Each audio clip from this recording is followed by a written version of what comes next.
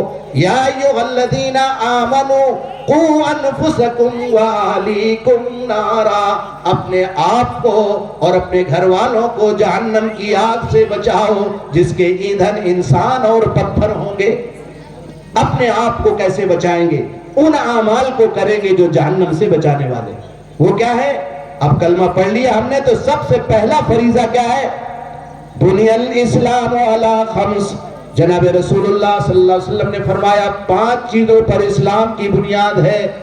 شہادت اللہ الہ الا اللہ محمد الرسول اللہ، و اقام الصلاۃ، و ایتاء الزکوٰۃ، و صوم رمضان والحج۔ حضور اکرم صلی اللہ علیہ وسلم نے پوری تفصیل بتا دی۔ کلمہ پڑھ لیا، اب تم پہ صرف 4 کام اور رہ گئے۔ اقام الصلاۃ، نماز کو قائم کرنا، پورے واجبات سنن کی رعایت کرتے ہوئے نماز کو پڑھنا۔ مائیں بہنیں ہیں، نماز پڑھ لیا بس، یہ نماز پڑھیں اور گھر کے بچوں کی تربیت کریں، مجاہد فی سبیل اللہ کی طرح ان کو اجر ہے۔ جو بارڈر پر ایک سپاہی دین کے لیے لڑتا ہے جتنے اس کو اجر ملتا ہے، یہ ہماری مائیں بہنیں گھروں میں نماز کی پابندی کر کے اپنے بچوں کی حفاظت اور ان کی جو ہے پال پوس میں اور ان کو دھلانا نہلانا اور جس وقت جو ہے پیشاب کر دیا پاخانہ کر دیا اس کو دھلانا، یہ اس میں لگی رہتی ہیں۔ ان کا بڑا مقام ہے۔ حضور اکرم صلی اللہ علیہ وسلم نے فرمایا جس طرح جان پر، ہتھیلی پہ جان رکھ کر جس طرح بارڈر کی حفاظت کرنے والا سپاہی جس کی بڑی قدر ملکوں میں ہوتی ہے اور دین کے سپاہی کی دین میں ہوتی ہے، ایسا مجاہد فی سبیل اللہ کی طرح یہ گھر میں کام کرنے والی ہماری مائیں بہنیں ہیں۔ اتنا بڑا اجر ان کو ملتا ہے۔ یہ تم معمولی مت سمجھو کہ جو کام کر رہی ہو، بچوں کو سنبھال رہی ہو، بس یہ 5 وقت کی نماز پڑھنا ہے۔ اقام الصلاۃ و ایتاء الزکوٰۃ، زیور کا بہت شوق رہتا ہے آپ لوگوں کا، اس کے پاس 10 تولہ ہے تو میرے پاس 20 تولہ ہونا چاہیے۔ شوق مبارک ہو آپ کا، لیکن زکوٰۃ بھی نکالتے ہو، ورنہ یہ بھی آپ کا چہرہ جو ہے آپ کے گلے میں سانپ بنا کر لٹکا دیا جائے گا۔ جس زیور کی زکوٰۃ نہ نکلے گی وہ ڈسے گا، کہے گا میں تمہارا مال ہوں جو تم نے جمع کیا تھا اور اس کی زکوٰۃ نہیں نکالی۔ 52.5 تولہ چاندی یا 7.5 تولہ سونا، اس مقدار میں جن عورتوں کے پاس زیور ہے یا دونوں ملا کر ایک کی مقدار پوری ہو جاتی ہے تو جتنا وہ مال بنتا ہے سال بھر میں اس کی زکوٰۃ 2.5% نکالنا واجب ہے، ضروری ہے۔ اگر 1 لاکھ کا زیور ہے تو 2,500 نکال کر کے رکھ دو، غریبوں کو دو، مدرسوں میں دو، کوئی یتیم بچہ ہو اس کو دو، بیوہ اور یتیم آپ کے گاؤں میں غریب ہیں محلے میں ان کو چپ چاپ دو، یہ تمہارے مال کو پاک کرنے کا ذریعہ ہے۔ ورنہ وہ 2.5% نہ نکالو گے تو 1 لاکھ بھی تمہارا جو ہے اس کی کوئی گارنٹی نہیں ہے، پتہ نہیں کہاں چلا جائے، بیماری کے راستے میں چلا جائے یا چور لے جائے یا کوئی گھاٹا ہو جائے، کہیں بھی جا سکتا ہے۔ اس لیے زکوٰۃ سے اپنے مالوں کو محفوظ کرو۔ کریں گے بھائی؟ مائیں بہنیں طے کریں زیور کی اپنی ہر سال تولوا لیا کرو چپ چاپ، پہلے بتاتی بھی نہیں ہے، پھر تولنے کے لیے دیں گے تو معلوم ہو جائے گا کتنے تولا سونا ہے، تو تم چپ چاپ بھی تول لیا کرو، ایک ترازو رکھو چھوٹا سا منگا لو، اپنے اندھیرے کمرے میں بیٹھ کر کے تول لیا کرو، مت بتاؤ۔ لیکن یہ تو ضروری ہے جتنا سونا تمہارے پاس اگر 10 تولہ سونا ہے اور 5 لاکھ کا سونا ہے تو آپ کو 2,500 روپے 3 لاکھ 5 لاکھ پہ جوڑ دو، 2 5 10 25,000 روپے ہوں گے، 25,000 روپے آپ 5 لاکھ میں نکال کر، یہ 12,500، حساب میں کمزور ہوں میں، 2.5 لاکھ پہ 5 لاکھ پہ کتنا ہوگا 12,500، تو 12,500 روپے آپ نکال دو، 12,500 نکال کے 5 لاکھ کا سونا اگر آپ کے پاس زیور ہے اتنا نکال لو، شوہر سے کہو بھائی 12,500 دو ہم کو، اور دھیرے دھیرے کر کے دیتے رہو۔ یہ زکوٰۃ فرض ہے، اقامت صلاۃ، نماز 5 وقت کی فرض ہے، اگر تہجد چاشت اشراق پڑھو بہت اچھی بات ہے، لیکن 5 وقت کی تو آپ پر ضروری ہے۔ اقامت صلاۃ و ایتاء الزکوٰۃ و صوم رمضان، رمضان کا روزہ ہے، رمضان کا 1 مہینے کا روزہ رکھنا فرض، باقی ہر مہینے 3 دن کے روزے رکھو، جمعرات کا روزہ رکھو، پیر کا روزہ رکھو، یہ تو نفل ہے، سنت ہے۔ باقی فرض جو رمضان کا روزہ ہے، ہر مرد بالغ مرد عورت پر رمضان کا روزہ فرض ہے، تو فرض تو بہت دور کی بات، ہمارے اچھے ہٹے کٹے، اور آگے نہیں بولوں گا، اچھے ہٹے کٹے اور آگے بولوں گا تو برا لگے گا، پان کھائے ہوئے رمضان کے مہینے میں تھو کرتے گھومتے ہیں، احترام بھی نہیں کرتے۔ اس لیے رمضان کے روزے آنے والے ہیں، 2-4 مہینے میں آ جائیں گے، ابھی سے طے کرو کہ کوئی بھی بالغ بچہ مرد یا عورت رمضان کے روزے کو چھوڑے گا نہیں، یہ فرض ہے، 1 مہینے میں رکھنا، اور رکھ سکتے ہو آرام سے، ہم لوگ سفر میں رکھتے ہیں تو دقت نہیں ہوتی، جبکہ سفر میں گنجائش ہے کہ آپ بعد میں رکھ لو، کبھی نہیں چھوڑا سفر میں لیکن کوئی دقت نہیں ہے۔ صوم رمضان والحج، حج کس پر فرض ہے؟ جو وہاں پہنچنے کی قوت رکھتا ہو، ہر ایک پر فرض نہیں، لے دے کے ایک ہی فریضہ آتا ہے جو ہر ایک پر فرض ہے، وہ کیا ہے؟ نماز۔ اس لیے حضور نے فرمایا الصلاۃ عماد الدین فمن اقامها اقام الدین فمن ہدمها ہدم الدین، کہ نماز دین کا ستون ہے، نماز دین کا کھمبا ہے، فمن اقامها اقام الدین، جس نے اس کو قائم کیا اس نے دین کے کھمبے کو قائم کر دیا، جس نے اس کو چھوڑ دیا ڈھا دیا اس نے دین کو ڈھا دیا۔ دین کو ڈھانے والا ہے بے نمازی، توبہ کر لو، انشاءاللہ ہم نماز سے چھوڑنے سے توبہ کرتے ہیں، انشاءاللہ پوری نماز 5 وقت کی پڑھیں گے، پڑھیں گی بھی اور پڑھیں گے، ہماری مائیں بہنیں بھی پڑھیں گی، وہ تو پڑھتی ہیں، زیادہ تر مرد نہیں پڑھتے ہیں، روزہ بھی رکھتی ہیں بیچاری، دوپہر کا وقت ہوتا ہے کاٹنے بھی جاتی ہیں، کھیت بھی جاتی ہیں، بعض عورتیں اتنی مضبوط رہتی ہیں ماشاءاللہ اور روزہ نہیں چھوڑتی، اللہ تعالیٰ ان میں اور استقامت نصیب فرمائے۔ دین کے معاملے میں ہماری مائیں بہنیں مردوں سے آگے ہیں، مردوں سے آگے رہتی ہیں، دینے میں، دین کی خدمت میں، علماء کی خدمت میں، دینداروں کی خدمت میں، جماعت آ جائے کہ اس کی خدمت میں، اللہ والے آ جائیں اس کی خدمت میں۔ اس لیے جو بالغ مرد ہیں وہ 3 دن کی جماعتوں میں کم سے کم مہینے کا نکالیں، 3 دن تو روز ہوگے جا کے کسی مسجد میں تو توفیق ہوگی، 27 دن تمہاری بیٹری چارج رہے گی، پھر روزانہ تم امام صاحب کا جو ہے دامن پکڑ لو، کہتے سکھاؤ بھائی ہم کو مسئلہ سکھاؤ، تو یہاں ایک ارشاد نہیں دوسرے ارشاد کی بھی ضرورت پڑ جائے گی، دوسرا ایک مولانا بھی رکھنا پڑے گا۔ جب تمہارے اندر دین کی طلب آئے گی اور گھر کی تعلیم زندہ ہوگی، 10 منٹ 5 منٹ آدھا گھنٹہ اپنے گھر میں دین کی کوئی بھی کتاب ہندی میں بھی ملتی ہے، اردو میں بھی ملتی ہے، فضائل کی بھی تعلیم ہو، مسائل کی بھی تعلیم ہو، چھوٹے چھوٹے موٹے موٹے مسائل ان بچوں کے ذریعے سے جو سکھایا جا رہا ہے، ان تمام چیزوں کا مقصد یہ ہے کہ ہماری زندگی دیندار ہو جائے، اور جب دین پہ آ جائیں گے موٹی موٹی چیزوں پہ عمل کریں گے تو اپنے آپ کو ہم جہنم کی آگ سے بچا لیں گے۔ بچوں کو بیوی بچی اس طرح بچ جائے گے، بچے کیسے بچیں گے؟ مکتب میں بھیجنا ہے، ابھی ان کے اوپر تو کوئی واجب نہیں ہے، نہ جہنم میں نہ جنت، چھوٹے بچے ہیں، یہ کل کے بڑے ہیں، آج ان کو نقش کل حجر، پتھر کی لکیر کی طرح ان کے دلوں میں نقش ہوگا، جو آج توحید ان کے سینے میں بس جائے گی، اور آج ان کے دلوں میں یہ بات پیدا ہو جائے گی، لا الہ الا اللہ محمد الرسول اللہ صلی اللہ علیہ وسلم۔ ابھی وہ بچی مہتاب صاحب کی بچی ابھی توحید پر تقریر کر رہی تھی، یہ 55 کا اس کا بسایا ہوا، آج ماشاءاللہ عالمہ ہو رہی ہوگی، شاید یہ ہو گئی ہوگی، لیکن اس کے دل سے جو بات نکل رہی تھی توحید کے کتنے دلائل کے ساتھ فرعون کے زمانے کے واقعے کی شہادت دے کر توحید کو سمجھایا کہ اتنی قربانیوں کے بعد بھی وہ ماں اپنی جگہ پر جمی رہی. کیوں؟ وہ سمجھ رہی تھی کہ یہ دنیا چند روزہ ہے, یہ جسم فانی ہے, اگر میں مکر گئی تو وہ بھی مجھے مرنا ہے, کاش کہ میں اللہ کے حکم کے مطابق مر جاؤں, ادھر مروں گی اور ادھر اللہ جنت میں داخل کر دے گا. یہ یقین تھا ان کا. کیسا یقین تھا؟ صحابہ کرام کے رضوان اللہ تجمعین کے زمانے میں ایک صحابی کی زبان سے نکلتا ہے فزت ورب الکعبہ, رب کعبہ کی قسم میں کامیاب ہو گیا. دشمن نے سنا کہ اس کو تو میں نے برچھا مارا ہے, یہ جان جا رہی ہے اس کی, یہ کون سی کامیابی ہے؟ کان لگا کے سنتا ہے. اس سے پوچھا, پہلے لڑائیاں اس طرح نہیں ہوا کرتی تھی, لڑائیوں میں بڑے اصول ضابطے تھے. اور پوچھا کہ بھئی تم کامیابی کون سی ہے؟ میں نے تو تم کو مار دیا, تم چند گھنٹوں میں مر جاؤ گے, اور کامیابی کون سی ہے؟ فرمایا فزت ورب الکعبہ, میں اپنے اللہ کے حکم کے مطابق تم نے مجھے مارا ہے, میں وہ کامیابی دیکھ رہا ہوں جو ہمیشہ ہمیشہ کی کامیابی جنت کی کامیابی ہے. فرمایا اس یقین کے جملے سے اس دشمن پہ اتنا اثر پڑا کہ اس نے بھی اس جملے پر پڑھ لیا اشہد ان لا الہ الا اللہ واشہد ان محمدن عبدہ ورسولہ. اس لیے میرے بھائیو, یقین کی زندگی بناؤ. دعوت کے راستے سے ہو, مکتب کے راستے سے ہو, زندگی کے شعبوں میں دین آئے گا تو ہماری زندگی ہنسی ہوگی, دنیا بھی اچھی بنے گی اور آخرت بھی اچھی بنے گی. ہمارے آقا نے دعا سکھائی ہے, ربنا آتنا فی الدنیا حسنہ وفی الآخرت حسنہ. اے ہمارے پروردگار, ہماری دنیا بھی اچھی بنا دے اور آخرت کی زندگی بھی حسین بنا دے. وقنا عذاب النار, اور ہمیں جہنم کی آگ سے بچا لیجئے. بچانے والے اعمال میں نے بتا دی.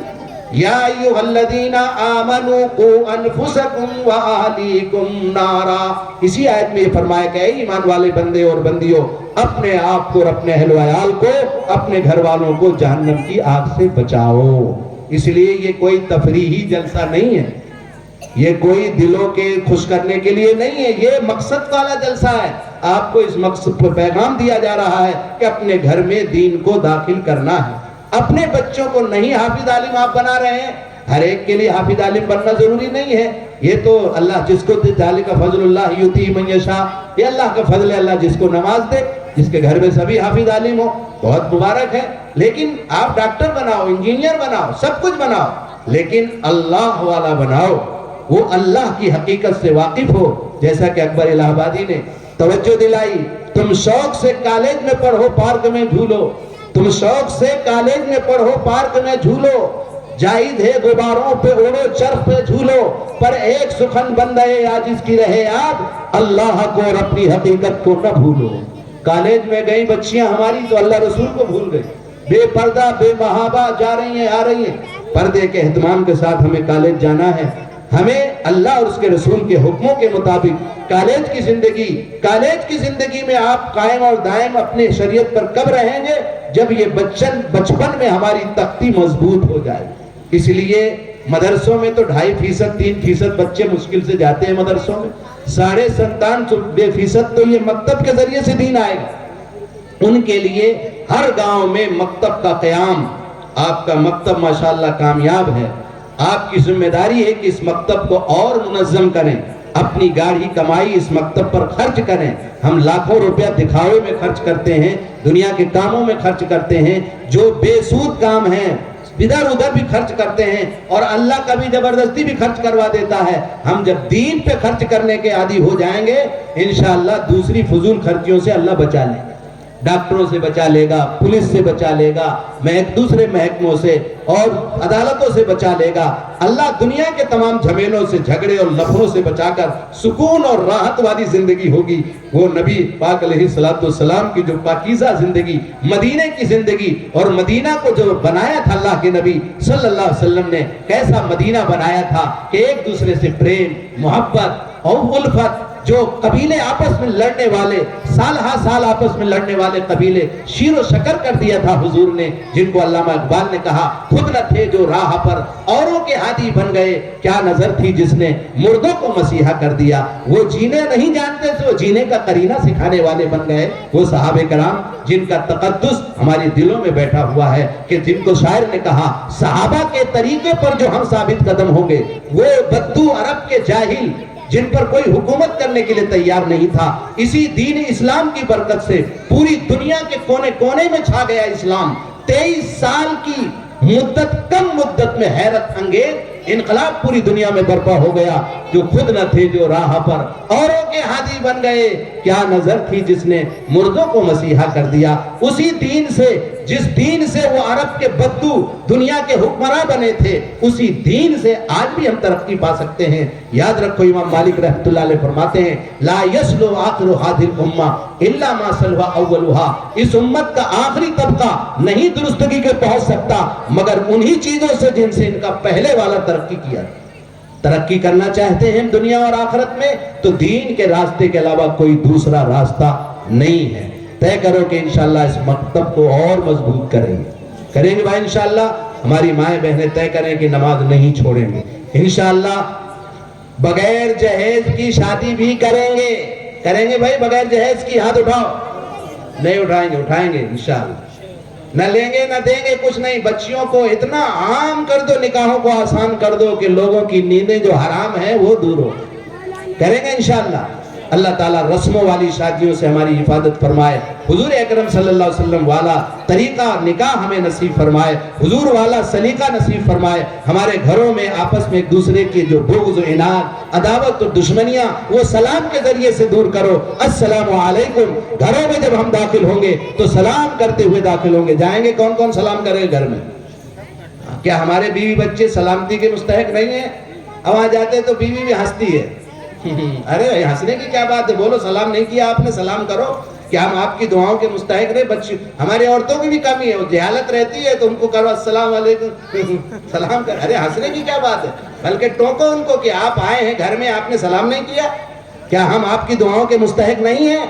یہ دین نہ ہونے کی وجہ سے شرم کو شرماتی ہے کہ شوہر سلام کر رہا، باہر آدمی سوچتا ہے وہ بڑا آدمی سلام کرے۔ نہیں، حضور بچوں کو سلام کرتے تھے، بیوی بچوں کو گھر میں داخل ہو سلام کریں گے۔ ادریس بھائی سوچتے ہیں میں سلام کروں گا تو گھر والے کہیں گے ارے آج سلام کر رہے کیا بات؟ کریں گے سلام بھائی انشاءاللہ۔ سارے لوگ سلام، حضور نے فرمایا افسو السلام بینکم، آپس میں سلامتی کو پھیلاؤ، سلام کو پھیلاؤ، سلامتی پاؤ گے۔ دین مبین کے مطابق اپنی زندگی کو نمونہ بناؤ گے انشاءاللہ، گھر بہترین سکون کا نمونہ ہوگا۔ گھروں میں بچوں کی طرف سے سکون ہوگا، بڑوں کی طرف سے سکون ہوگا، باپ بیٹے میں جھگڑے نہیں ہوں گے، بھائیوں میں جھگڑے نہیں ہوں گے، پورا گھر جنت کا نمونہ بنے گا اگر دین زندگیوں میں آئے گا۔ اللہ تعالیٰ اس مکتب کی تعلیم کو قبول فرمائے اور استاد محترم کی محنت کو قبول فرمائے، اور آپ حضرات کی توجہ ماشاءاللہ، ہماری مائیں بہنیں اتنے دیر سے بیٹھی ہوئی ہیں، یقیناً اس بات کی علامت ہے کہ دین سے آپ کو محبت ہے۔ اور علامہ اقبال کا وہ شعر بھی مجھے یاد آتا ہے، نہیں ہے نا امید اقبال اپنی کشت ویرا سے، یہ ویران کھیتی ہے، نہیں ہے نا امید اقبال اپنی کشت ویرا سے، ذرا نم ہو تو یہ مٹی بڑی زرخیز ہے ساقی، تھوڑا سا ہدایت کا پانی اس میں پڑ جائے تو اس میں بڑی بڑی دین کی فصلیں جاری ہو سکتی۔ ہماری ماں بہنوں میں بڑی صلاحیتیں اللہ نے دے رکھی ہے۔ اللہ تعالیٰ ان کو دین دنی رات چوگنی ترقی نصیب فرمائے، ان کے تمام مسائل اور پریشانیوں کو اللہ دور فرمائے۔ ہماری ماں بہنوں کے دلوں میں جو مرادیں ہوں جائز مرادوں کو پوری فرمائے، ہمارے بھائیوں کی جو پریشانی اللہ دور فرمائے، فصلوں میں خوب برکتیں ہوں، دین میں برکت ہو، کاروبار میں اللہ برکتیں عطا فرمائے، جو قرضوں میں ڈوبے ہوئے اللہ ان کے قرض سے سبکدوشی نصیب فرمائے، حلال طیب روزی کا ذریعہ بنائے، حرام کی تمام شکلوں سے اللہ ہمیں بچنے کی توفیق عطا فرمائے۔ وآخر دعوانا ان الحمدللہ رب العالمین۔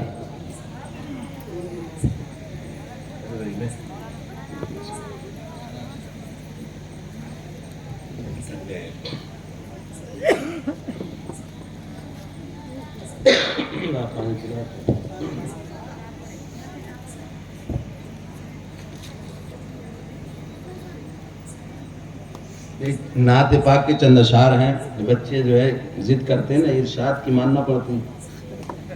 یہ ہمارا کم پڑھا لکھا مولانا ہے لیکن محنتی ہے، ماشاءاللہ اچھی محنت کر